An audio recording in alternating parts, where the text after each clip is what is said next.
అజ్ఞాతంలో పంపించండి, రాష్ట్రాన్ని కాపాడండి. పవన్ కళ్యాణ్ గారి నాయకత్వాన్ని మీరందరూ ఎప్పుడు బలపరచాలని చెప్పి మిమ్మల్ని మనస్ఫూర్తిగా కోరుకుంటూ ఈ అవకాశం ఇచ్చిన పెద్దల దగ్గర సెలవు తీసుకున్న ధన్యవాదాలండి. రైల్వే కోడూరు శాసనసభ్యులు సోదరు శ్రీ అరవ్ శ్రీధర్ గారు ఒక్క నిమిషం. జై జనసేన. పవన్ కళ్యాణ్ గారి నాయకత్వం.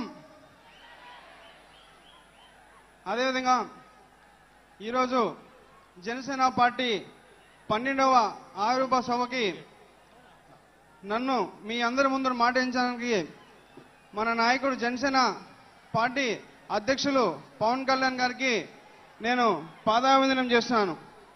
అదేవిధంగా రాయలసీమలో రైల్వే కోడ్ నియోజకవర్గంలో సార్ 20 ఇయర్స్ నుంచి వైసీపీ పార్టీ పరిపాలన చేస్తుంది. మన జనసేన పార్టీ ఈ 2024లో మీ ఆశీర్వాదంతో మన పార్టీ అక్కడ గెలిచింది సార్. అదేవిధంగా నాకు కథలు కవితలు రాయడం సార్ రాదు. నేను ముఖ్యంగా పవన్ కళ్యాణ్ సార్ అభిమానిని. ఆయన సినిమాల కోసం చొక్కా చింపుకునే వ్యక్తిని. అంతటి వాడిని నన్ను ఈరోజు ఆంధ్రప్రదేశ్లోనే అతి చిన్న వయసులోనే గౌరవ శాసనసభలో మాట్లాడే అవకాశం ఇచ్చినందుకు పవన్ కళ్యాణ్ గారికి, అదేవిధంగా గవర్నమెంట్ విప్గా నన్ను ఈరోజు ఆయన ప్రకటించారు. అదేవిధంగా ఇంతటి పెద్ద గొప్ప అవకాశం ఇచ్చినందుకు ఆయనకి పాదాభివందనం తెలుపుతూ ధన్యవాదాలు సార్.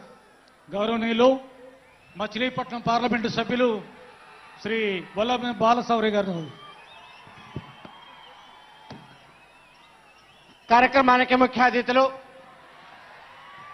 జనసేన అధినేత ఉప ముఖ్యమంత్రి పెద్దలు పవన్ కళ్యాణ్ గారు, వేదిక మీద ఉన్నటువంటి అనేక పెద్దలు, ఇక్కడికి విచ్చేసినటువంటి అశేష ప్రజానికానికి అందరూ కూడా మొట్టమొదటిగా నా హృదయపూర్వక నమస్కారం. ఈ భారతదేశంలో అనేక రాజకీయ పార్టీలు ఉంటాయి. ప్రతి రాజకీయ పార్టీ కూడా ప్లీనరీ సమావేశాలు ఏర్పాటు చేసుకుంటూ ఉంటారు.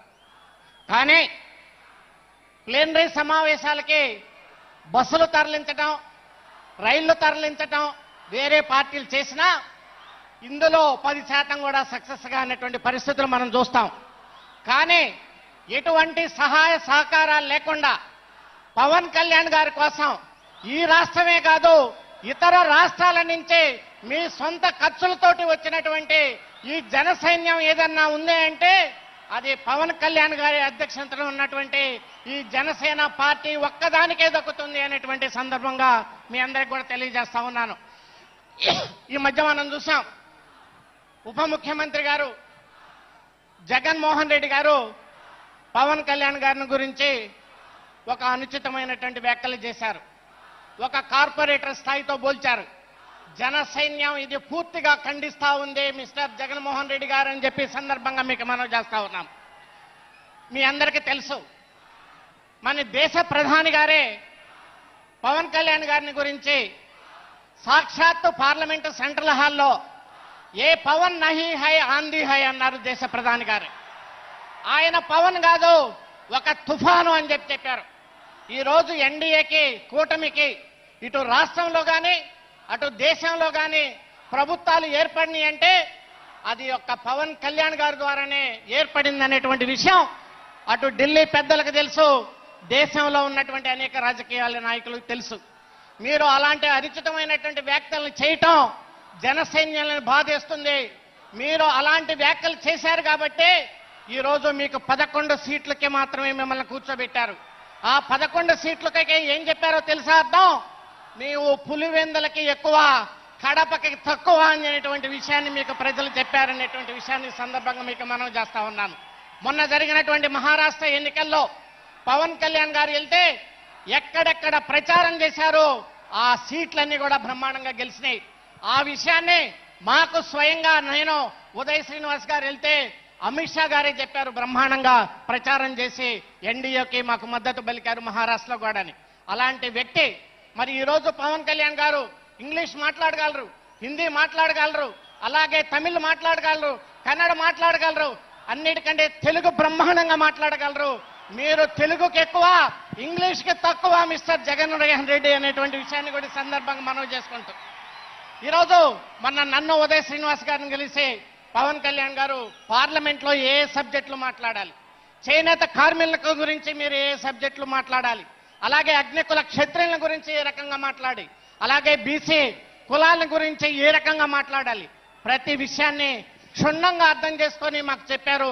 ప్రజల పట్ల అవగాహన కలిగినటువంటి వ్యక్తి పవన్ కళ్యాణ్ గారు అని చెప్పేసి ఈ సందర్భంగా మీ అందరికీ మనం చేసుకుంటూ ఆయన బాటలో నడవాల్సినటువంటి బాధ్యత మన అందరికి కూడా ఉందని ఈ సందర్భంగా మనవి చేసుకుంటూ ఈ అవకాశం ఇచ్చినటువంటి పెద్దలకి నా హృదయపూర్వక ధన్యవాదాలు. జై పవన్ కళ్యాణ్, జై జనసేన.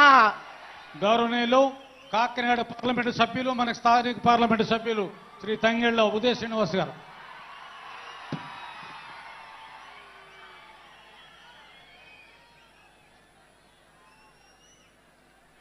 అందరికీ నమస్కారం. వేదిక మీద ఉన్న పెద్దలందరికీ, జనసేన పార్టీ అధ్యక్షులు పవన్ కళ్యాణ్ గారికి, అలాగే ఈ 12వ ఆవిర్భావ దినోత్సవానికి వచ్చేసిన జన సైనికులకి, వీర మహిళలకి, 2 రాష్ట్రాల నుంచి వచ్చిన కార్యకర్తలందరికీ కూడా నా హృదయపూర్వక నమస్కారాలు. నేను ఒక సాధారణ మధ్యతరగతి కుటుంబంలో పుట్టి రాజకీయాలని దూరం నుంచి చూసే మీలో ఒకడిని. కానీ నాకు అందరికన్నా ఎక్కువ ఒక అరుదైన అవకాశాన్ని ఇచ్చి పార్లమెంట్లో మొట్టమొదటి జనసేన అభ్యర్థిగా నేను ప్రమాణం స్వీకారం చేసినందుకు చాలా గర్వపడుతున్నాను. ఇలాంటి అవకాశం ఇచ్చిన పవన్ కళ్యాణ్ గారికి నమస్కరిస్తున్నాను సార్. అలాగే పార్లమెంట్కి పంపటమే కాదు, అక్కడ ఏం మాట్లాడాలి, ఎలా మాట్లాడాలి అనేది కూడా ప్రతి సెషన్స్ ముందు నేర్పిస్తూ మనకింత మెజారిటీ వచ్చినందుకు మనం ఎంత బాధ్యతతో పనిచేయాలని మాత్రం ప్రతిసారి చెప్తూనే ఉంటారు. అలాగే గత ప్రభుత్వంలో జల్ జీవన్ మిషన్ని మొత్తం అంతా 16,000 కోట్లు కేటాయిస్తే అందులో 2,000 కోట్లు మాత్రమే అలా ఇలా వాడి వదిలేస్తే దాన్ని మన అధినేత పవన్ కళ్యాణ్ గారు స్వయాన ఆయనే బయలుదేరి వచ్చి నరేంద్ర మోడీ గారిని అడిగి జల్ శక్తి